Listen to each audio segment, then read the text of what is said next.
Flavours ഒക്കെ വളരെ പ്രധാനപ്പെട്ട ഒരു സ്ഥലത്തേക്കാണ് നമ്മൾ യാത്ര തുടങ്ങിയത്. ഇന്ത്യയുടെ പല ഭാഗങ്ങളും കാണുന്ന കൂട്ടത്തിൽ നമ്മൾ വിട്ടുപോകാൻ പാടില്ലാത്തൊരു സ്ഥലമാണ് മധ്യപ്രദേശ് എന്ന് പറഞ്ഞാൽ മധ്യയുള്ള സ്ഥലമാണ്. ഒരുപാട് ഹിസ്റ്റോറിക്കൽ ഒരുപാട് സ്ഥലങ്ങൾ, പഴയ രാജാക്കന്മാരുടെ അവരുടെ രാജ്യമെന്ന കാലത്തുണ്ടായിരുന്ന ഒരുപാട് കോട്ടകളും കൊട്ടാരങ്ങളും പിന്നെ ഹിസ്റ്ററിയുടെ ഭാഗമായിട്ടുള്ള ഒരുപാട് യുദ്ധങ്ങൾക്ക് സാക്ഷ്യം വഹിച്ച ഒരുപാട് കാര്യങ്ങൾ, ഇങ്ങനെ ഒത്തിരി മോണമെന്റ്സ് ഒക്കെ ഉള്ളൊരു ഏരിയയാണ് മധ്യപ്രദേശ്. ഏറ്റവും കൂടുതൽ ടൈഗർ റിസർവ് ഫോറസ്റ്റ്. അപ്പോൾ ഈ യാത്ര എന്ന് പറയുമ്പോൾ ഡയറക്റ്റായിട്ട് ട്രെയിൻ മാർഗം അല്ലെങ്കിൽ പിന്നെ പ്ലെയിൻ മാർഗം ഒക്കെ എത്താൻ സാധിക്കും. അപ്പം ഞാനും സത്യത്തിൽ ആ രീതിയിൽ തന്നെയാണ് വരാൻ ശ്രമിച്ചത്. ബോംബെയിലെത്തിയിട്ട് ബോംബെയിൽ നിന്നും ഗ്വാളിയർ എന്ന് പറയുന്ന സ്ഥലത്തേക്കാണ് ആദ്യം പ്ലാൻ ചെയ്യാൻ എനിക്ക് തീരുമാനിച്ചിരുന്നത്. പക്ഷേ എത്തിച്ചേരും നിർഭാഗ്യവശാൽ ആ യാത്രയ്ക്ക് ഒരു ചെറിയ തടസ്സം. ഇപ്പം ഞാൻ വന്ന് നിൽക്കുന്നത് എങ്ങനെയാണ്, സത്യത്തിൽ ഡൽഹിയിലാണ് വന്നിറങ്ങിയത്. കാര്യം ബോംബെയിൽ നിന്നും ഗ്വാളിയറിലേക്കുള്ള ഫ്ലൈറ്റ് എല്ലാം ക്യാൻസൽ. ഒരു കാര്യം മനസ്സിലായി, ഇതൊരു തണുപ്പ് കാലത്താണ് അല്ലെങ്കിൽ ഒരു വിൻ്റർ സമയത്താണ് നമ്മളിവിടെ എത്തിയിരിക്കുന്നത്. വിൻ്റർ സമയം എന്ന് പറഞ്ഞാൽ ശരിക്കും വിൻ്റർ പറഞ്ഞാൽ നവംബർ, ഡിസംബർ, ജാനുവരി ആ കാലഘട്ടങ്ങളിൽ നോർത്ത് ഇന്ത്യയിൽ വന്നാലും വളരെ കഷ്ടമാണ്. അത് ഭയങ്കര തണുപ്പാണ്. അപ്പോൾ ഇങ്ങനെ ഫ്ലൈറ്റ് ക്യാൻസലേഷൻസ്, ലാസ്റ്റ് വീക്ക്, അങ്ങനത്തെ പ്രശ്നങ്ങൾ. അങ്ങനെ വളരെ കഷ്ടപ്പെട്ട് ബോംബെയിൽ നിന്നും ഡൽഹിക്ക് ഒരു ഫ്ലൈറ്റ് എടുക്കുന്നു. ഞാൻ ഡൽഹിയിൽ വന്നിറങ്ങി. ഇപ്പോൾ ഡൽഹിയിൽ നിന്നും റോഡ് മാർഗം NH2 എന്ന് പറയുന്ന ആഗ്ര ഗ്വാളിയർ റൂട്ടാണിത്. ആഗ്ര വഴി പോവുകയാണ് NH2-യിലൂടെ. എൻ്റെ ദൈവം, തണുപ്പെന്ന് പറഞ്ഞാൽ എനിക്കിവിടെ സംസാരിക്കാൻ പറ്റാത്തത്ര തണുപ്പാണ്. വാം ക്ലോത്തിങ് ഒന്നും അധികം കൊണ്ടുവന്നിട്ടില്ല. പോകുന്ന വഴിക്ക് വാങ്ങണം, സ്വെറ്റർ, മഫ്ലർ, ഷോൾ എല്ലാം വാങ്ങണം. ഇപ്പം തണുത്ത് പറിച്ച് നിൽക്കുകയാണ്. ഇതൊരു വെളുപ്പാങ്കാലമാണോ എന്ന് വെച്ചാൽ അല്ല, രാത്രി തന്നെ യാത്ര തുടങ്ങിയതാണ്. ഡൽഹിയിലെത്തിയത് രാത്രിയാണ്. രാത്രി തന്നെ ഗ്വാളിയറിലേക്ക് കാറ് മാർഗം അതേ റോഡ് മാർഗം നമുക്ക് പോകാനായിട്ട് ഒരു തീരുമാനം ഉണ്ടായിരുന്നു. പക്ഷേ കംപ്ലീറ്റ് ഫോഗായിരുന്നു. രാത്രി മുഴുവൻ ഫോഗ് കാരണം നമ്മൾക്ക് പരസ്പരം കാണാൻ വയ്യാത്ത അവസ്ഥ. അതൊരു ഡേഞ്ചറസ് യാത്രയാണെന്ന് മനസ്സിലാക്കി രാത്രി വഴിവക്കിൽ ഒരു ചെറിയ ഒരു ഡാബ ഏരിയയിലാണ് തങ്ങിയത്. എന്നിട്ട് രാവിലെ ഫോഗൊന്ന് ക്ലിയർ ആയിട്ട് പറ്റിയത്. പക്ഷേ ഇപ്പോൾ ഏതാണ്ട് സമയം 9 മണി കഴിഞ്ഞു. ജസ്റ്റ് ഫോഗൊന്നും അങ്ങനെ ക്ലിയർ ആയിട്ടില്ല. എന്നാലും യാത്ര നമ്മൾ തുടങ്ങിക്കഴിഞ്ഞു. ഇനി ഇവിടുന്ന് ഏകദേശം കുറേ ദൂരം പോയാലാണ് നമ്മൾ ഗ്വാളിയറിലെത്തുന്നത്. ഈ ഹൈവേയിലൂടെ ഏതാണ്ട് ഒരു 350 കിലോമീറ്റർ സഞ്ചരിക്കണം. പോകുന്ന വഴിക്ക് പ്രത്യേകിച്ച് വേറൊരു തമാശ എന്താ അറിയോ, രാത്രി പോകാത്തതിൻ്റെ ഒരു പ്രധാന കാര്യം ഫോഗ് കാരണം ഒന്നും കാണാൻ വയ്യ. മറ്റൊരു കാര്യം, ചമ്പൽക്കാട് വഴിയാണ് പോകേണ്ടത്. അപ്പോൾ ചമ്പൽക്കാട് ഇപ്പോൾ പഴയ പോലെ ഡേഞ്ചറസ് ഒന്നും അല്ല. മുലാൻ ദേവിയുടെ ഒരു പീരീഡിലും ചമ്പൽക്കാട് വളരെ ഫേമസ് ആയിരുന്നു. അതുവഴി കഴിയാത്തവർക്കൊന്നും പോകാൻ പറ്റില്ല. പക്ഷെ ഇപ്പോഴും ചെറിയ ചെറിയ പിടിച്ചുപറിക്കാര്, ചെറിയ രീതിയിലുള്ള കള്ളന്മാരുണ്ടെന്നാണ് പറയുന്നത്. അപ്പോൾ ഒറ്റയ്ക്കൊക്കെ രാത്രി ഒറ്റപ്പെട്ട വാഹനങ്ങൾ പോകുമ്പോൾ അപകടമാണ്. അതുകൊണ്ട് പോകാം. ഇനി നമ്മൾ ചമ്പൽക്കാടിൻ്റെ വഴിയിൽ അവിടെ തന്നെയാണ് പോകുന്നത്. പക്ഷെ അത് പകൽ സമയം. ഇങ്ങനെ റോഡിലൂടെ സഞ്ചരിക്കുമ്പോൾ രണ്ട് സൈഡിൽ മനോഹരമായ പാടങ്ങൾ, കൃഷിസ്ഥലങ്ങൾ, ഗേഹു എന്ന് പറയുമ്പോൾ ബീച്ച്, നമ്മുടെ ഗോതമ്പ്, അത് കഴിഞ്ഞാൽ കാണുന്ന മഞ്ഞപ്പൂക്കൾ നമ്മൾ പലപ്പോഴായിട്ട് കണ്ടിട്ടുണ്ട്. പഞ്ചാബിലൂടെ സഞ്ചരിക്കുമ്പോൾ കടുക് തോട്ടം കണ്ടില്ലേ, യെല്ലോ ഫ്ലവേഴ്സ്. ഇതിങ്ങനെ രണ്ട് സൈഡിൽ നോക്കത്താ ദൂരത്തിൽ ഇങ്ങനെ കാണാൻ സാധിക്കും. സത്യത്തിൽ എനിക്ക് നാക്ക് പോലും കഴിഞ്ഞു പോകുന്നു, സംസാരിക്കാൻ പറ്റുന്നില്ല, തണുത്ത് പറിച്ചിട്ട്. പക്ഷേ ഭംഗിയുള്ള കാഴ്ചകൾ നിങ്ങളെ കാണിച്ചു തരാണ്ടിരിക്കാനും സാധിക്കുന്നില്ല. അതുകൊണ്ടാണ് ഇത്രയും കാര്യങ്ങൾ പറഞ്ഞത്.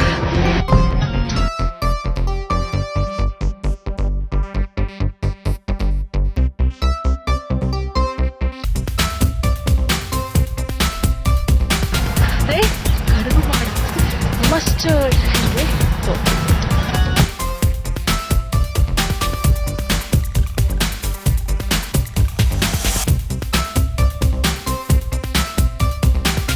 വഴിക്കാഴ്ചകൾ കണ്ടു പോകാമെന്ന് ഞാൻ പറഞ്ഞു. വഴിക്കാഴ്ചകൾ ഏറ്റവും കൂടുതൽ കാണുന്നത് ഈ കടുകിൻ്റെ തോട്ടം തന്നെയാണ്. നോക്കൂ, ഞാൻ ഈ തോട്ടത്തിൻ്റെ ഉള്ളിലേക്ക് ഇറങ്ങി. കൃഷി സ്ഥലത്തേക്ക് മഞ്ഞപ്പൂക്കളുടെ ഇടയിലാണ്. ഇതെല്ലാം കടുകിൻ്റെതേ. ഇത് നോക്കൂ, ആദ്യത്തെ സ്റ്റേജ് പൂവാണ്. അത് കഴിഞ്ഞിട്ട് ഇങ്ങനെ കടുകുമണികൾ ഇങ്ങനെ വിളഞ്ഞ് കിടക്കുന്ന നോക്കൂ. ഇതെല്ലാം അത് കഴിഞ്ഞാൽ പിന്നെ പൂക്കളുണ്ടാവില്ല, ഇത് മാത്രമേ ഉണ്ടാവും. അടുത്ത സ്റ്റേജാണ് ഇങ്ങനെ ഓരോ സ്റ്റേജായിട്ട് ഞാനിങ്ങനെ ഒരു പൊട്ടിച്ചെടുത്ത് നോക്കുകയാണ്. അയ്യോ, അതെ, ഇതിനകത്ത് നിറച്ച് കടുക്. അയ്യോ, നോക്കൂ നോക്കൂ നോക്കൂ, കണ്ടോ?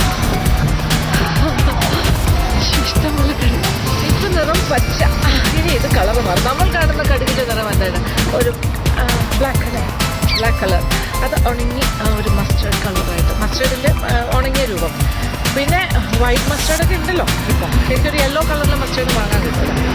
സത്യത്തിൽ നോർത്ത് ഇന്ത്യയിൽ വന്നു കഴിഞ്ഞാൽ ഏറ്റവും കൂടുതൽ നമ്മൾ കാണുന്ന അല്ലെങ്കിൽ ഉപയോഗിക്കുന്ന എണ്ണ എന്ന് പറയുന്നത്, അവർ കൂടുതലായിട്ട് ഉപയോഗിക്കുന്ന എണ്ണ മസ്റ്റേർഡ് ഓയിലാണ്. എന്തുകൊണ്ടാണെന്ന് ഇപ്പോൾ മനസ്സിലായില്ല. ഒന്ന്, ഇവിടുത്തെ ഒരു ക്ലൈമറ്റ്, ഇവിടുത്തെ എക്സ്ട്രീം ക്ലൈമറ്റ് എന്ന് പറഞ്ഞാൽ എന്താണ്, തണുപ്പാണെങ്കിൽ അങ്ങ് എന്ത് തണുപ്പില്ല, ഞാനിങ്ങനെ കുറച്ച് നടക്കും. പിന്നെ ചൂടാണെങ്കിലോ സമ്മർ എന്ന് പറഞ്ഞാൽ പീക്കാണ്, 48 ഡിഗ്രി ഒക്കെയാണ് വരുന്നത്. സഹിക്കാൻ പറ്റാത്ത ചൂടാണ്. ഇങ്ങനെ എക്സ്ട്രീം ക്ലൈമറ്റിൽ ജീവിക്കുന്ന ആൾക്കാർ. അപ്പോൾ ഈ ഒരു എണ്ണ എന്ന് പറയുന്നത് കടുകെണ്ണ ഏറ്റവും നല്ലത് ആരോഗ്യത്തിന്, ഈ ഒരു ക്ലൈമറ്റിനെ പ്രതിരോധിക്കാനായിട്ട് പറ്റിയൊരു എണ്ണയാണ്. അപ്പോൾ ഈ പഞ്ചാബീസൊക്കെ തലയിൽ തേക്കുന്നത് പോലും കടുകെണ്ണയാണെന്നാണ് പറയുന്നത്. കഴിക്കുന്നതല്ല, നമ്മൾ പിക്കിൾ എടുത്താലും എന്ത് കാര്യം എടുത്താലും അത് മസ്റ്റേർഡ് ഓയിലിൻ്റെ ഒരു മണവും രുചിയും ഒക്കെ തന്നെയാണ് മസ്റ്റേർഡ് ഓയിൽ. നമുക്കതത്ര ശീലമില്ലാത്തതുകൊണ്ടാണ് നമുക്കത്ര ഇഷ്ടപ്പെടുന്നത്. പക്ഷേ വളരെ നല്ലതാണ് മസ്റ്റേർഡ് ഓയിൽ. കണ്ടില്ലേ, ഇതെല്ലാം മസ്റ്റേർഡിൻ്റെ തോട്ടം, കടുക് തോട്ടത്തിൽ സന്തോഷം തോന്നുന്നു. ഒരുപാട് ഒരു എന്താ പറയുക, ഒരു നൊസ്റ്റാൾജിക് ഫീൽ. കുറേ നാളുകൾക്ക് മുമ്പ് നമ്മൾ പഞ്ചാബിലൂടെ സഞ്ചരിച്ചതൊക്കെ എനിക്ക് തിരിച്ച് ആ ഒരു ഓർമ്മ ഇവിടെ വരുമ്പോഴെല്ലാം ഇങ്ങനെ തോന്നുകയാണ്. എന്തൊരു എന്താ പറയുക വിനോദാവാസം. ബോംബെ ടു ഗ്വാളിയർ പോകേണ്ട ഞാൻ ഡൽഹിയിൽ വന്നിറങ്ങിയിട്ട് ഡൽഹി ആഗ്ര റൂട്ടിലൂടെ ഇങ്ങനെ സഞ്ചരിക്കുന്നു NH2-യിലൂടെ. വീണ്ടും കടുക് മുറികളെയൊക്കെ കാണാനൊരു ഭാഗ്യം ഉണ്ടായില്ല. കടുക് തോട്ടത്തിലൂടെ ഇതാണ് വിധി. അപ്പോൾ നമുക്ക് ഈ യാത്ര തുടരാം.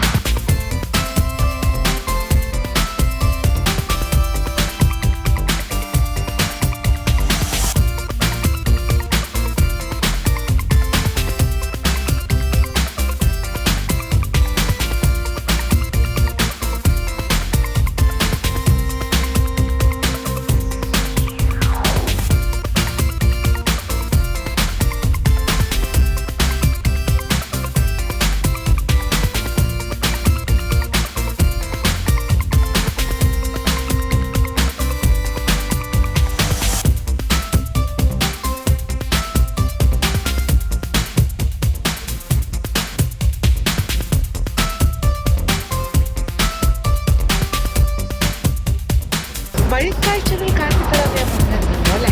നമ്മൾ ഗ്വാളിയർ എത്തിയിട്ടില്ല, പക്ഷെ പ്രധാനപ്പെട്ട ഒരു ഏരിയയിലൂടെ നമ്മൾ കടന്നു പോവുകയാണ്. അതായത് ചമ്പൽ കാടുകൾ. ഈ സൈഡിലേക്ക്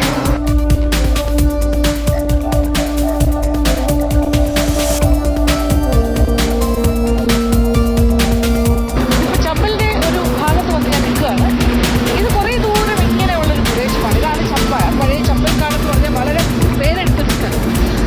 ഗുലാംദേവിയുടെ സ്വന്തം നാടായിരുന്നു ഈ ചമ്പൽ കാടുകൾക്കുള്ളിൽ. കാടെന്ന് പറഞ്ഞാൽ തിക് ഫോറസ്റ്റ് അല്ല, അത് പ്രത്യേകം ശ്രദ്ധിക്കുക. ഇതിങ്ങനെ മുൾച്ചെടികളും പിന്നെ സാൻഡ് ഡ്യൂൺസും ഒക്കെ ആയിട്ടുള്ളൊരു സ്ഥലമാണ്. സാൻഡ് ഡ്യൂൺസ് പറഞ്ഞാൽ ഇങ്ങനെ കുന്നുകൾ, മണൽ കൊണ്ടുള്ള ഇങ്ങനെ കുന്നുകളും. അതിൻ്റെ ഉള്ളിലേക്ക് ഇങ്ങനെ ഇങ്ങനെ ഇങ്ങനെ കയറ്റം ഇറക്കമാണ്. ശരിക്കും പറഞ്ഞാൽ നമുക്ക് ഉള്ളിലേക്ക് ഒരു പസിൽ, നമ്മളൊരു പസിലിനോട് ഇടയിലൂടെ പോകുന്ന മാതിരിയാണ്. ഒരു തുടക്കവും അവസാനവും ഇല്ലാത്തൊരു ഭാഗം പോലെ തോന്നും. കുഴികളും കുന്നുകളും ഒക്കെ ആയിട്ട് ഇതിൻ്റെ ഇടയ്ക്കിടയ്ക്ക് കേവ്സ് ഉണ്ടായിരുന്നു എന്നാണ് പറഞ്ഞത്. ഗുഹകൾ ഒക്കെ. അപ്പോൾ ഈ പോലീസൊക്കെ വന്ന് അവരെ വേട്ടയാടുന്ന സമയത്ത് ഈ കൊള്ളക്കാരെല്ലാം ഇതിൻ്റെ ഉള്ളിലേക്ക് അങ്ങോട്ട് പറയും. അതൊക്കെ ഏതെങ്കിലുമൊക്കെ ഗുഹയ്ക്കുള്ളിൽ പൊളിഞ്ഞിരിക്കും. അതിനകത്ത് കയറി കഴിഞ്ഞാൽ പുറത്തേക്ക് ഇറങ്ങാൻ പറ്റില്ല എന്നാണ് പറയുന്നത്. കാര്യം അത്രയ്ക്ക് കൺഫ്യൂസിംഗ് ആണ്. നമുക്കൊന്നും ഒരിക്കലും അതിനകത്ത് അകപ്പെട്ടു പോയാൽ തിരിച്ചിറങ്ങാൻ പറ്റില്ല. അത്രയ്ക്കുള്ള ഒരു കൺഫ്യൂസിങ് ഏരിയ ആണ്. അപ്പോൾ ഇപ്പോൾ പോലും രാത്രി കാലങ്ങളിൽ ഇതുവഴി പോകുന്നത് നല്ലതല്ല, അപകടമാണ്. അതുകൊണ്ടാണ് ഞാൻ രാത്രി ഇതുവഴി വരുന്നത്. ഒരു പ്രധാന കാര്യം ഞാൻ പറഞ്ഞില്ലേ, ഫോഗ് മാത്രമല്ല ചമ്പലിനെ പേടിച്ചിട്ട്. ഞാൻ രാത്രി ഇതുവഴി പോയപ്പോഴും ചോട്ടാമോട്ട, അതായത് ചെറിയ ചെറിയ കള്ളന്മാരുണ്ടെന്നാണ് പറയുന്നത്. അവരിങ്ങനെ വണ്ടി തടഞ്ഞു നിർത്തിയിട്ട് നമ്മളെ ഉപദ്രവിക്കും. നമ്മുടെ കയ്യിൽ എന്തെങ്കിലും പൈസ അങ്ങനത്തെ കാര്യങ്ങളുണ്ടെങ്കിൽ കണ്ടിയെടുക്കാൻ പറ്റും, ലൂട്ട് ചെയ്യാൻ പറ്റും. അങ്ങനത്തെ കുറേ കാര്യങ്ങൾ പറഞ്ഞു കേൾക്കും. എന്തായാലും ഡ്രൈവേഴ്സ് ഒന്നും ഇതുവഴി രാത്രി കാലങ്ങളിൽ പാസഞ്ചേഴ്സിനെ കൊണ്ടുപോകാനായിട്ട് താല്പര്യപ്പെടാറില്ല.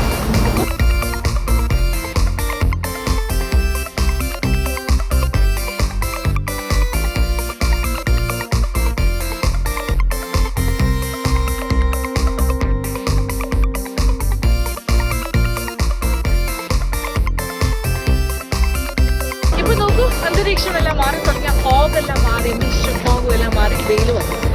ഒരു പ്രത്യേക രീതിയാണ് കണ്ടില്ലേ. ഭയങ്കര തണുപ്പിൽ നിന്ന് നമ്മളിപ്പോൾ ചൂട് അനുഭവിച്ചു തുടങ്ങി. എന്നാൽ തണുത്ത കാറ്റുണ്ട്. നമ്മളിങ്ങനെ യാത്ര മുന്നോട്ട് പോകും.